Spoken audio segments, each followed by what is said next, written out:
21세기 사도행전을 쓰며 사는 사람들, 이 시간 진행의 이상진 장로입니다. 이 시간은 저희들이 헝가리 부다페스트에 와 있습니다. 김한성 선교사님을 만났습니다. 선교사님 안녕하십니까? 안녕하십니까? 네, 이렇게 만나서 반갑습니다. 반갑습니다. 여기는 부다페스트 교회 우리 선교사님의 친구이신 박영재 선교사. 박영대 선교사 사회가 되시는 교회에 와서 이렇게 인터뷰를 하게 되었습니다. 우리 김한성 선교사의 본인 소개 우리 시청자들이 한번 해주시면 고맙겠습니다. 안녕하십니까? 저는 김한성 선교사고 소속은 GMS 선교사입니다. 지금은 헝가리에서 사역을 하고 있고 유대인 사역을 하고 있습니다. 헝가리에 온 지는 이제 거의 14년 되었습니다. 만나서 반갑습니다. 네, 감사합니다, 선교사님. 선교사님께서 헝가리에 오시기 전에 이스라엘에서 사역하셨다는 얘기를 들었거든요. 그렇다면 이스라엘 그 얘기를 하기 전에 한국 얘기부터 잠깐 시작을 하는 것이 좋지 않을까 생각됩니다. 우리 한국 계셨을 때 어디 신학교를 졸업하시고 그다음에 어디 목회를 하셨습니까? 저는 이제 거의 부목사로만 사역을 해왔습니다. 네. 저는 이제 칼빈 신대를 졸업하고 이제 총시신대원 거쳐서 부교육자 사역만 한 10여 년 한 것 같아요. 그래서 어쨌든 이제 그 사역을 마치고 이제 말미에 이제 제가 어떻게 우리의 사역을 펼쳐나갈까라고 기도하는 가운데서 목회냐 선교냐라는 그런 갈등 속에서 저희들은 선교를 택하게 되었죠. 그래서 아무래도 주님께서 이 가장 원하시는 것들이 아마 선교의 사역이 아닐까. 그렇게 생각해서 그렇게 결정을 하게 되었습니다. 네, 한국에 쓰는 부목사님 보러 약 10여 년간 예를 하시다가 마지막에 어떻게 남은 우리 인생을 목표로 갈 것이냐 선교사로 갈 것이냐에 기로했었다가 결국 그것을 결정하는데 도움을 주신 분은 우리 사모님이세요? 저도 많은 생각을 했었고요. 근데 저의 상황을 몰아가시는 분이 하나님이셨던 것 같습니다. 네. 그러니까 무엇을 하든지 하나님이 원하시면 그것이 가장 선하다고 생각이 되었고, 또 그런 생각을 수시로 주신 것 같아요. 그래서 이제 저도 이제 아무리 생각을 해봐도 이제 교회 사역 같은 그러한 일들도 아무래도 이 주님 다시 오시는 그때에 우리가 이제 선교의 사역을 통하여서 마지막까지 이 하나님의 일에 동참하고자 하는 것이 우리들의 지상 마지막 사역이 아닌가라는 그런 생각이 강했기 때문에 저는 그렇게 결정을 한 것 같습니다. 그렇습니까? 저 그렇다면 이제 맨 처음에 이스라엘로 이제 가시게 되는데 이스라엘 가시기 전에 물론 좀 훈련 같은 것도 많이 받으셨겠죠? 뭐 저희는 교단 선교사이기 때문에 교단에서 정기적으로 1년에 2번 그리고 특별과정 1번 해서 이렇게 1년에 3번 정도의 훈련 과정이 있어요. 그래서 저희는 이제 정규 과정을 통하여서 한 25 정도의 가정이 같이 훈련을 받고 한 4개월 정도의 훈련을 받습니다. 그래서 거기서 이제 많은 것들을 배우고 느끼고 같이 경험하고 기도하는 그런 가운데에 그렇게 이제 그러한 뭐 길지는 않겠지만 그런 과정을 통하여서 선교 사역을 마치고 이제 교단에 주어지는 그런 율례대로 이제 이렇게 저희가 이제 파송교회와의 어떤 이 접함을 통하여서 이제 파송교회를 통하고 이제 거기서 이제 교단이 인준을 받고 이제 허락을 받은 후에 이제 저희가 선교지로 이렇게 나가게 되는 그런 과정을 겪고 있습니다. 맞습니다. 자, 그러면 이제 맨 처음에 이스라엘로 가게 되셨는데 그때가 2007년 1월입니다. 1월 달에 이스라엘로 가게 됩니다. 그때 사모님 물론 계셨을 거고. 그다음에 자녀들이 지금 그때는 이제 아들 둘이었고요. 아들 둘 데리고 그럼 마지막 막내는 지금 거기서 네. 예, 베들레헴에서 이제 태어났어요. 아, 지금은 예, 아들 셋이. 자녀가 네, 셋인데 그렇습니다. 이스라엘 갈 때만 하더라도 둘이었죠. 아들 둘을 조그만 아이들을 예, 잡고 그렇게 가셨네요. 7살, 5살, 그 정도, 예, 예, 그렇게 갔었습니다. 예. 참 그때 이스라엘 갔을 때 7살, 2살 네. 짜리를 데리고 업고 이렇게 가셨을 때 아, 어떤 마음을 가지고 가셨어요? 솔직히 말하면 이런 말씀 드려야 될지 모르겠지만은 어, 생각이 많지는 않았어요. 생각은 많지는 않았었고 어, 좀 지금 많이 느끼는 것들을 보게 되면 아이들한테 좀 미안한 감이 없지 않아요. 무슨 모든 설교사님들이 그런 마음은 있을 거라고 생각이 드는데 어쨌든 그 당시에는 우리가 여기서 자리를 잡아야 되겠다라는 그런 마음이 강했던 거죠. 그렇죠. 네, 그것이 우선이 돼야만 뭐 아이들도 있는 것이고 우리의 어떤 이후의 삶도 이제 존재할 수 있는 것인데 그 당시에는 어차피 이스라엘이라는 그 사역지를 우리가 정했고 기도를 했었고 또는 어떠한 일이 벌어질지에 대해서는 많이 생각 안 했었습니다. 왜냐하면 그건 이제 우리 일이 아니라 주님의 일이기 때문에 주님이 무언가를 하시겠다라는 그런 확신이 있었어요. 근데 이제 그 이후에 어떤 일이 벌어질지에 대해서는 우리가 상상을 할 수 없었었고 또 지금 와서 느끼지만은 참 나름대로 어려운 삶을 살았다라는 그런 어떤 느낌들, 예, 그런 삶을 살았던 것이에요. 예. 그러니까 아주 단순하고도 순수하게 하나님께서 이스라엘을 보내시니까 예. 나는 순종하며 떠나겠습니다라고 하는 아브라함이 갈대아 우르를 떠나서 아, 예. 여호와께서 가라고 하시는 대로 네. 그냥 묵묵하게 순종했듯이 순종하는 마음이 그때는 굉장히 강했던 것 같아요. 순종보다도 다른 방법이 없었다라고 솔직히 없었으면 아, 그러니까 우리 인간적인 방법은 없어요. 예, 그렇습니다. 가는 마음이 예. 되었다. 결국 순종은 일종의 예. 믿음과 다른 말도 그렇죠. 할 수 있거든요. 주님 믿음을 주시고 순종케 하시는 그런 마음이 맞습니다. 예.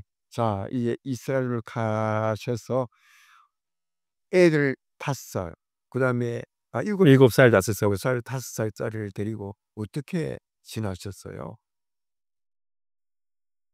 힘들지 않으셨나요? 애들 예. 키우는 것도 뭐 솔직히 말하면 많이 힘들었습니다. 많이 힘들었고 힘들었다면 어떻게 힘들었는지. 우선 아이들이 이제 학교를 다녀야 되니까 네.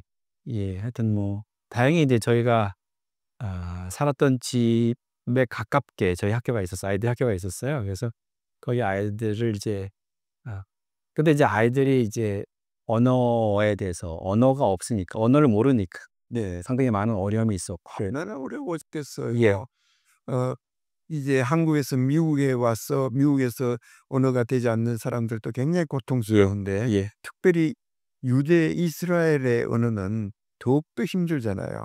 한국하고 생소하기도 하고요. 예. 그렇습니다. 근데 이제 저희 큰애가 좀 내성적인 그 성격을 갖고 있어서 네. 그 선생님들이 이 아이에 대해서 많이 오해를 많이 했던 거예요. 이 아이가 정신적으로 문제가 있는지. 그래서 선생님 중에서는 저희한테 그런 소리까지 많이 했었죠. "이 아이가 무슨 정신적으로 문제가 있느냐." 무슨 그래서 한번 "정신질환에 문제가 있으면은 한번 병원에 가서 한번 검사를 한번 받아 봐라." 그런 얘기를 많이 했어요. 근데 저도 저희 애가 그런 줄 알았는데 그런 건 아니었더라고요, 그래서 다행히. 근데 그런 어떤 경험들을 해 보니까 이게 외국 생활이라는 것이 이게 좀 자존심을 좀 많이 긁는 그런 일들이 많이 벌어지는구나. 그리고 인제 저희 큰아이 같은 경우가 이제 소심하다 보니까 학교에서 수업을 제대로 받지를 못하는 거예요. 그래서 인제 얘가 따로 수업에 집중하지를 못하고 이제 한글로 된 그런 책들이나 그림책들에 이제 그것들을 보면서 그렇게 수업을 받았던 거죠. 그러다 보니까 상당히 좀 많은 어려움이 있었고 어떤 뭐 그런 모습으로 학교를 이렇게 많이 다녔던 것 같아요. 그래서 지금도 아이들 생각만 하면은 쪼끔 저희가 아이들한테 좀 미안한 마음이 많이 있는 건 사실입니다. 네. 맞습니다.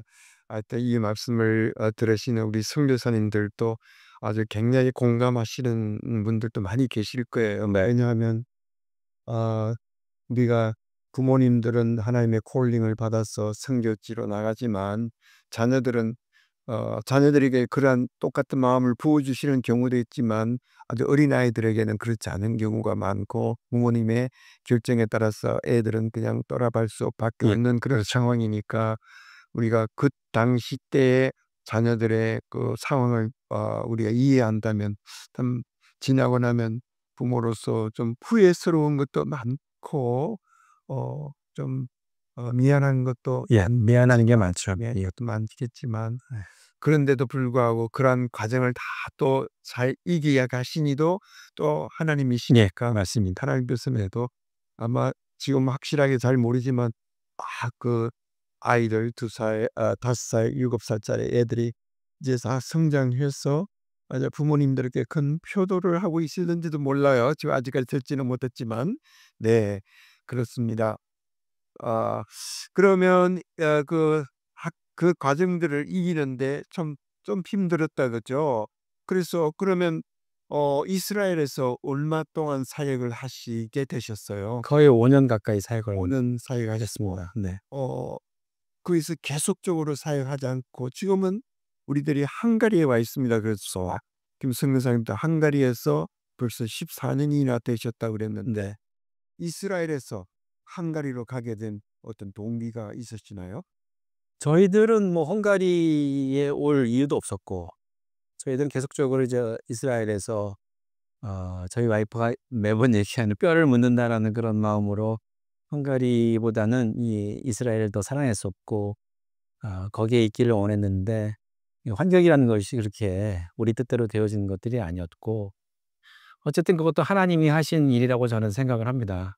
그래서 이제 그런 일들을 벌이셔서 우리가 원래 있을 곳이 거기가 아니라 이곳이라는 것들을 이렇게 확정해 주시는 것 같아요. 네. 그래서 이제 뭐 저희가 그 당시에 갔을 때에는 우리 힘으로 뭔가를 해 보겠다라는 그런 생각으로 '이렇게 한번 해 보자. 저렇게 한번 해 보자.'라는 그런 생각이 많았었는데 막상 이스라엘에서 이렇게 쫓겨나듯이 추방을 당한 이후에는 '이게 우리가 노력해도 안 되는 것들이 있구나.'라는 그런 어떤 그런 생각들 그런 그러니까 것들이 많이 싸우게 된 동기가 추방을 예. 추방을 당했습니다. 어떻게 추방당하셨는지요? 이스라엘 자체가 선교사들에게 그 비자를 잘 안 주는 그런 나라 중에 하나고 또 이스라엘 자체가 또 이렇게 못 사는 나라도 아니었고 또한 또 거기서 이제 비자를 받기 위해서는 또 학생으로서 이렇게 수업을 받아야 되는 그런 모습들이 필요하고 또 비자 자체도 또 여러 가지 어려움들이 있기 때문에 이런 것들을 해결해 나가는 것들이 좀 많이 어려웠어요. 그래서 어 정말 마음 놓고 우리 뜻대로 정말 하나님께 기도하고 정말 내가 하고 싶은 그런 선교 사역들을 마음 놓고 했으면 좋겠는데 그런 일들을 우리가 벌이기에는 우리들의 환경이 그렇게 받쳐주지 못하는 그런 모습이었죠. 일반적으로 이스라엘 같은 경우는 한 4-5년 정도만 있으면은 정부에서 이제 비자 문제를 통해서 자꾸 태클을 많이 걸으니까 이런 것들이 상당히 좀 어려웠죠. 그러니까 제 스스로 계획하고 꾸려왔던 것들을 펼쳐 나가는 그런 일들을 할 수 없다라는 것들이 상당히 좀 아쉬웠던 이런 것 같아요. 그래서 저희가 인제 자연적으로 인제 뭐 시간이 가면 갈수록 자꾸 푸시를 하다 보니까 결국은 저희들은 이제 여러 가지 경제적인 문제도 없지 않았기 때문에 그것들을 해결하기 위해서 비자 여행을 좀 많이 다녔던 거예요. 근데 그런 것들이 인제 비자를 주는 정부 입장에서는 좀 안 좋아 보였던 것이죠.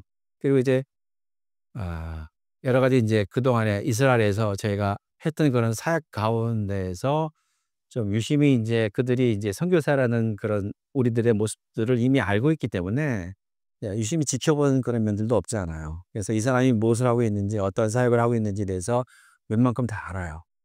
그러니까 그런 것들을 통해서 결국은 그들의 그 프로그램 그들의 생각한 그 입장대로 이제 저희들은 이제 끌려갈 수밖에 없는 그런 삶을 살아왔었죠. 그런 게 자연적으로 이제 비자를 받지 못하고 그러니까 저희는 나름대로 비자를 받기 위해서 노력했는데 그게 안 되니까 좀 부딪히는 가운데서 결국에는 이스라엘에서 더 이상 머물 수 없었기 때문에 마지막에 이제 비자 여행 갔다 오다가 이제 거기서 이제 태클이 걸려서 저희들이 더 이상 "너희들은 이제 이스라엘에 들어올 수 없다."라는 그런 사인을 받고 결국에는 이제 이스라엘에 떠날 수밖에 없었죠. 예. 한 성교지에서 어떤 민족을 마음에 품고 하나님께서 보내주신 것으로 생각하고 또 믿음으로 순종하는 그런 마음을 가져서 이스라엘에 가서 자녀들의 문제는 좀 있긴 했지만 예. 그러나 가장 중요한 그 비자 문제가 잘 해결되지 않고 결국 이스라엘 그 정부에서 이제 더 비자를 더 이상 할 수 없다라고 하는 그런 판정을 받았을 때 그때 마음이 어떻게 그 당시 때 너무 아팠죠. 너무 아팠어. 그러니까 저희 와이프는 더 심했고요. 네. 글쎄요, 뭐 그때는 네. 그렇게 맞습니다. 네, 네. 그렇게 할 때도 있었겠죠. 그때 어떻게 인도함을 받으셨나요? 저에게 주어진 시간이기 때 다행히 그렇게 추방을 당하면은 어떤 분들은 바로 추방당하는 경우도 많이 있었어요. 네.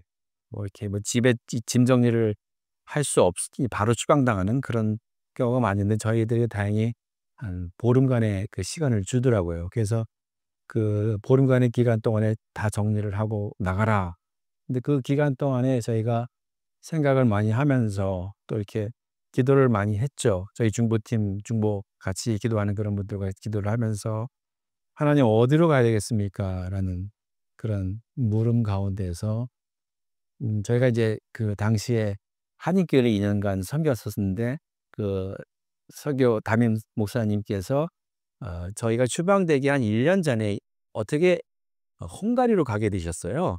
그래서 헝가리에서 이제 거기서 이제 사역을 하시게 됐는데 마침 저희가 이렇게 추방됐다라는 소식을 전하니까 "그러면은 헝가리로 한번 와 봐라."라고 말씀하시는 거예요.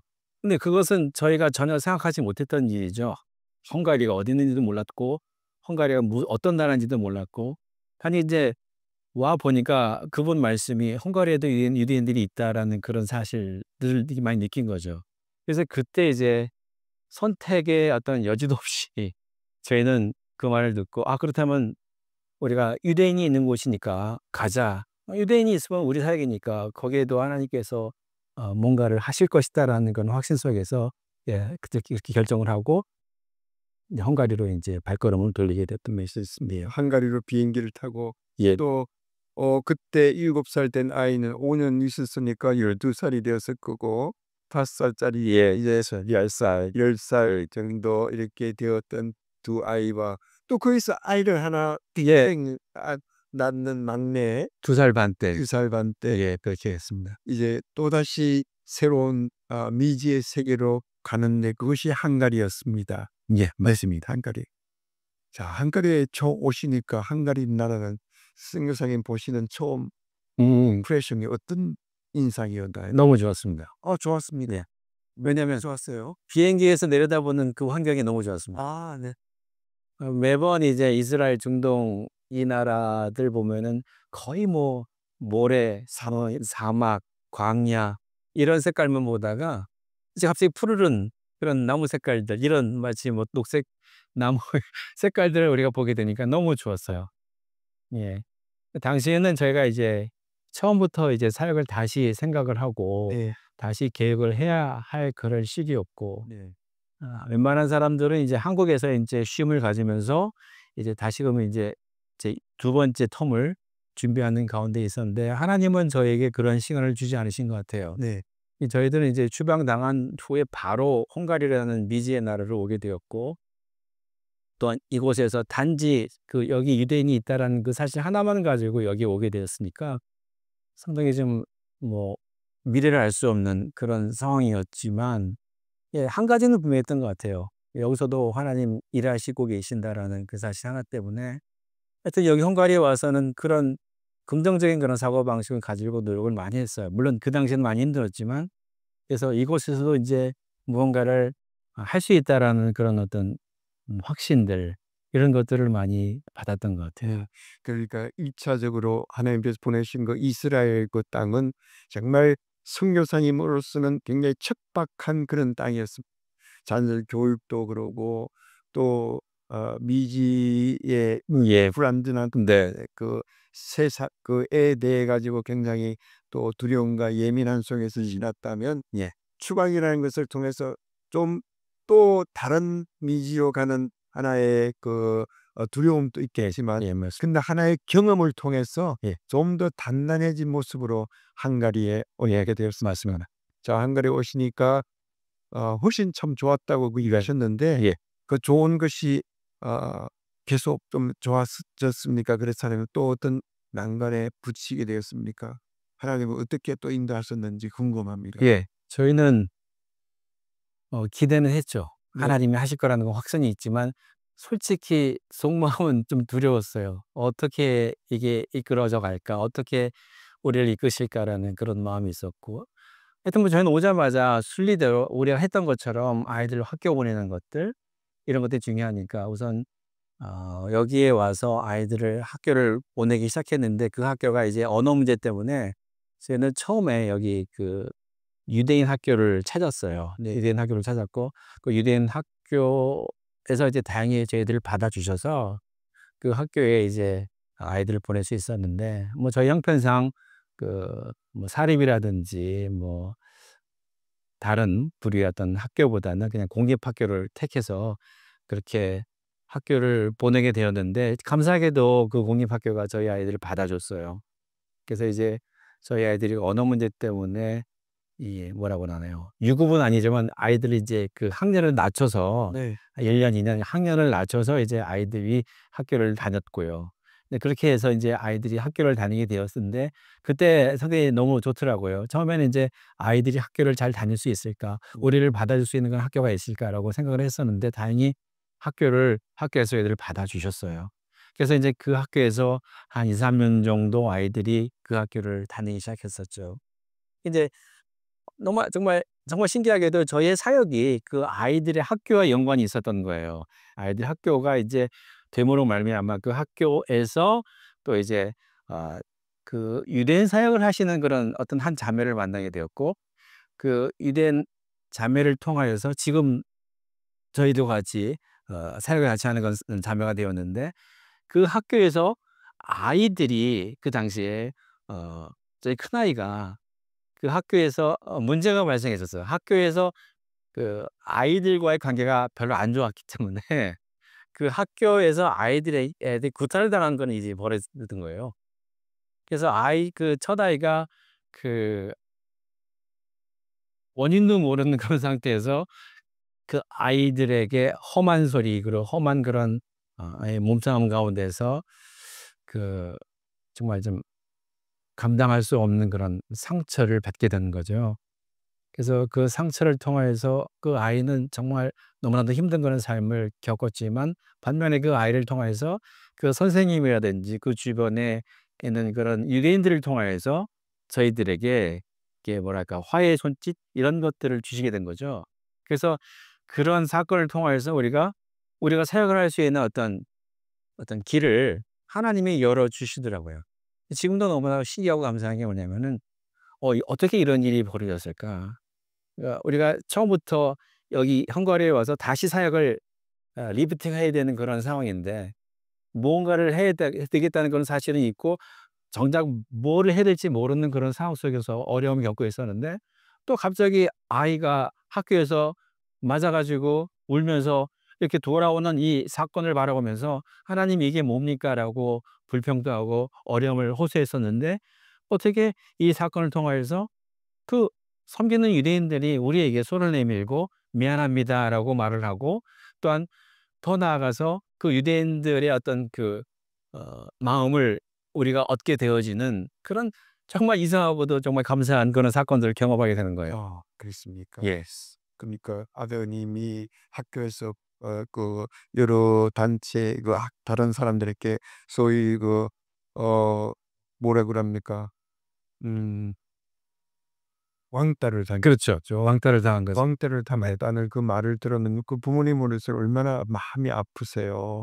그런데도 불구하고 그걸 통해서 새로운 하나의 그 전도 온 그들과 관계를 즐겁게 유지하는 그 길이 열렸다 할 것 같으면 왕따 당한 우리 큰아들, 네. 큰아드님은 예수님과 같은 예수님이 핍박받음으로써 우리에게 화해를 모든 사랑과 화해를 이룩한 그런 것 같은데 그 얘기 좀 나눠 주십시오. 그 우리 항상 자식이 많은 그 집안을 보게 되면 항상 가장 안타깝고 또 가장 정이 많이 가는 애가 첫아이 같아요. 그 첫아이를 얻었을 때 그 기쁨, 그리고 첫아이에게 아이가 우리에게 주는 어떤 의미, 이런 것들이 좀 남다랐던 것 같아요. 음. 그러니까 이스라엘에 있을 때도 그 항상 좀 아쉬워했던 부분들이, 그 아이가 학교에서 좀 활발하게 그렇게 친구들과도 좀 좋은 교류를 갖고 그렇게 살았으면 좋겠다라고 생각은 했는데 그러지 못했잖아요. 오히려 '얘가 좀 뭐 정신병이 있는 아이가 아닌가.'라는 그런 생각을 듣게 되기도 하고, 그러니까 한마디로 말하면 '미친 거 아닌가.'라는 그런 얘기를 들었을 때는 정말 어이가 없고 힘들었던 거죠. 굉장히 무너지죠. 예. 근데 이제 다행히 처음에 제가 그 아이를 바라볼 때마다 '얘가 무슨 뭐 정말 문제가 있는 것은 아닌가.'라고 생각했는데 다행히 그런 건 아니었어요. 그리고 어떤 믿음이 있었냐면은 그 아이가 또 그 아이 나름대로 하나님께서 이렇게 쓰실 거라는 그런 확신이 있었어요. 그 저희가 이제 첫 아이를 낳고 이름을 은총이라고, 예, 첫 아이 이름이 은총인데 은총이라고 이름을 지은 것도, 아, 정말 하나님, 우리는 안 됩니다. 하나님 정말 하나님께서 이 아이를 지켜주시고 하나님께서 이 아이를 통하여서 역사하셔야만 가능합니다라는 그런 생각밖에는 없었어요. 또 그게 진실이고 정답이고요.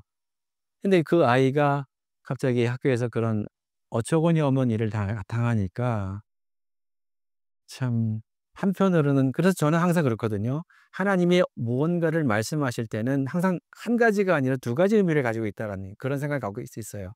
하나는 하나님의 뜻인데, 하나는 하나님께서 정말 우리를 정말 하나님의 좋으신 뜻대로 이끌어 가실 것이다. 그런데 또 한편으로는 상황은 보장할 수 없다라는 거예요. 예를 들어서 젖과 꿀이 흐르는 땅이 이스라엘이잖아요. 근데 그 젖과 꿀이 흐르는 그 땅의 그 이름 그 자체적으로 해석을 하게 되면 이게 두 가지 의미가 있거든요. 한 가지는 정말 젖과 꿀 그 자체가 아 우리가 원하는 그 한 가지만 존재한다는 그 의미가 아니라, 그러니까 우리가 원하는 정말 복받고 정말 거기서 행복해하고 이런 의미만 있는 것이 아니라, 모세가 인제 그 땅에 들어가서 정착할 때까지 그 나라가 정말 좋은 땅이다라는 것을 인정하지만, 반면에 이 땅에서도 하나님께 불순종하고 하나님 뜻대로 행동하는 그런 자들이 있다라는 것들을 보여주시잖아요. 가나안에 들어갈 때 이미 하나님께서는 아셨잖아요. 그 이스라엘 백성들이 가나안의 땅에 들어가면 우상을 섬기고 자기 뜻대로 자기 멋대로 살아갈 것이라는 것을 예언을 하셨잖아요. 그 사실을 볼 때마다 저는 항상 그렇게 생각했어요. 이것이 내 뜻대로 이루어진 것이 행복한 것이 아니고, 또한 지금 당장 보여지는 것들이 우리 뜻대로 되어지지 않는다고 해서 이것이 불행한 것이 아니다라는 그런 하나님의 어떤 메시지를 받게 된 거죠. 그래서 저희는 그때 너무나 감사했어요.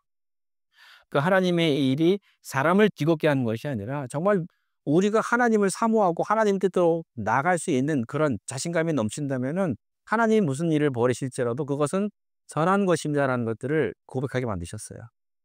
그러니까 우리 아이를 통하여서 그 겉으로는 너무나도 아프고 정말 안타까운 그런 상황이지만, 이것을 통하여서 하나님 우리에게 또 희망을 주시고 소망 가운데 걸어가게 하시는 그런 분이시는 것을 의심하지는 않았었어요. 네. 감사하게 돼. 네. 자, 우리 아이들 통해서 또 그 주위에 있는 여러 유대 사람들이 오히려 긍휼히 생각하고 또 우리 승 여사님과 함께 또 친근해지는 그런 좋은 모습을 보였습니다. 자, 지금 현재 이곳 헝가리에서 거주하고 있는 유대인들을 위한 사역들을 하고 계시죠? 그렇습니다. 사역에 어떻게 사역하고 계신지 잠깐 우리 시청자님께 나누어 주시면 예. 고맙겠습니다. 저희는 어 메시아직 유대인들을 섬기고 있고 믿는 유대인들을 섬기고 있고요. 네. 그리고 저희는 항상 금요일 저녁 때 예. 예배를 드립니다. 예. 그리고 이제 교제를 나누고, 예. 그리고 이제 어 참석하지 못한 그런 성도들도 있기 때문에 뭐 토요일 날 예배 드리는 경우도 있어요. 그렇게 같이 예배를 드려요. 그리고 이제 예배 형식은 기독교식은 아니고 이들이 유대인들이기 때문에 유대인 형식에 비해서 예배를 드리지만 그들은 믿는 유대인들이고 예수님을 찬양하는 그런 유대인들이에요. 그래서 형식은 항상 그렇게 금요일에 모이고 또 그 외에도 이제 수시로 모일 때가 있고요. 또 이제 저희는 여기에 와서 기도했던 것이 한 가지 있었는데 센터를 달라고 많이 기도했지만 하나님이 그것을 들어주시지 않더라고요. 네. 그래서 저는 그때 느낀 게 '하나님 이 센터 안 주셔도 괜찮습니다. 단지 이들의 마음을 주셨기 때문에 그것을 만족합니다.'라는 그런 마음을 가지고 저희들이 지금 사역에 임하고 있고 어쨌든 지금 한 10명에서 15명 정도 같이 꾸준히 예배를 드리고 있어요. 근데 이제 여기에 계신 분들이 상당히 좀 어려움이 많으신 분들이기 때문에 좀 저희 성도들 가운데는 여성분들이 좀 많은 편이고 또 약간 나이 드신 분들이 좀 많은 편이에요. 예. 하지만 인제 그런 분들일지라도 저희들을 이렇게 같이 믿어 주시고 같이 사역할 수 있도록 이렇게 마음을 열어 주셨다는 그 자체가 너무나 감사한 거죠. 너무 감사한 이해입니다. 지금까지 함께 하신 것 감사하고요. 제일 우리 선교지에 나올 때부터 우리 자녀에 대한 그 관심들을 많이 가지시고 또 7살 그다음 5살, 5살짜리 나중에 이스라엘 나올 때 2살 반짜리가 예루살렘에서 낳는 그 아들 셋 지금 현재는 어떻게 되어 있는지 궁금합니다. 이제 지금은 이제 큰아이 둘은 이제 대학 졸업반이고요. 네, 대학생. 예. 네 막내는 이제 벌써 16살. 예. 지금 음악학교 고등학교 지금 대학 중에 있습니다. 고등학교 예. 재학 중에 있고 큰애는 지금 이제 신학을 준비하고 있습니다. 신학을 준비하고 예. 그래서 이제 유럽에 계신 선교사님들 중에서는 이제 대를 이어서 그 2 세들이 이제 선교사로 이렇게 봉사하는 그런 분들이 많이 있어요. 그래서 저희도 우리 큰애의 계획이 다 똑같아요. 저희 교단에서 인준받고 파송받고 헝가리에서 이제 우리 아들은 이제 언어에 대해서는 문제가 없으니까요. 전혀 없으니까 이제 그런 면에서는 너무나 행복한 거예요. 그래서 이제 저 요번에 이제 아 올 여름에 한국을 방문하는데 그때 이제 제 교단 수련회에 이제 한 녀석은 이제 선생으로 봉사를 하고 막내 녀석은 이제 학생으로 이제 참여해서 이제 같이 이제 모임을 갖고요. 이제 본부 방문해서 우리 이제 인사도 하고 좀 얼굴도 좀 알리고 "우리 아이가 이렇게 선교사로 봉사하려고 합니다."라고 이제 그런 계획 갖고 있을까. 너무 뿌듯하 중간에 어려움들은 과정들이 많이 있었지만 네. 지금 한가리 선교 사역 14년 예. 다음 플러스 5년 정도의 예루살렘 이스라엘의 사역을 통해서 지금 귀하게 얻은 아이들의 그 성장된 모습을 보면서 하나님께서는 계속 어려움 속에서도 키워주시고 자녀들을 길러주시고 교육을 시키시고 또 성장하게 하시고 믿음을 이렇게 잘 보존할 수 있도록 하시고 네. 이제 큰아들 은총이라 그랬죠. 예. 은총은 아버지의 뒤를 이어서 선교 사역을 하겠다고 하는 네. 아름다운 가정의 이야기, 선교 사역의 얘기를 나눴습니다. 선교사님 감사합니다. 감사합니다. 우리 마지막으로 우리 시청자들에게 한번 주시고자 하시는 말씀이 있으시면 알려주십시오. 예. 저희는 항상 그 주님 앞에서 이렇게 소박할 수밖에 없고 저희 존재가 정말 '아무것도 아니다.'라는 그런 생각을 갖고 왔고 실제적으로 그런 삶을 살아온 것 같습니다. 부족하고 나약한 선교 사역이지만 하나님이 들어 쓰신다면은 이렇게 부족한 사람일지라도 은혜가 되고 또한 하나님은 그 은혜가 아닌 것 같은 그런 삶을 은혜롭게 만드시는 그 부분에 특출나신 분이시기 때문에 글쎄요 이 부족한 방송 저를 통하여서 이 방송을 통하여서도 정말 그런 하나님의 그 붙드심을 잃지 않고 또 여기 있든 아니면 다른 곳에 있든 간에 그런 하나님의 그 인도하심 대로 순종하면서 그렇게 살아가는 것이 우리들의 마지막 사역이 아닐까라는 그런 생각을 합니다. 예. 대단히 감사합니다, 승사님. 감사합니다. 여러분, 21세기 사도행전을 쓰며 사는 사람들은 세계 각지에 흩어져 있는 선교사님을 찾아서 그들의 사역을 나누고 또 서로 협력하는 네트워크를 이루고 또 선교사 자녀들을 이렇게 일으켜 세워서 미래의 훌륭한 지도자를 키우는데 열심을 다할 것을 다짐합니다. 여러분, 김한성 선교사님 한가리에서 여러분들과 함께 인터뷰를 나누었습니다. 여러분들 생각날 때마다 기도해 주시면 대단히 감사하겠습니다. 그럼 다음 이 시간까지 안녕히 계십시오.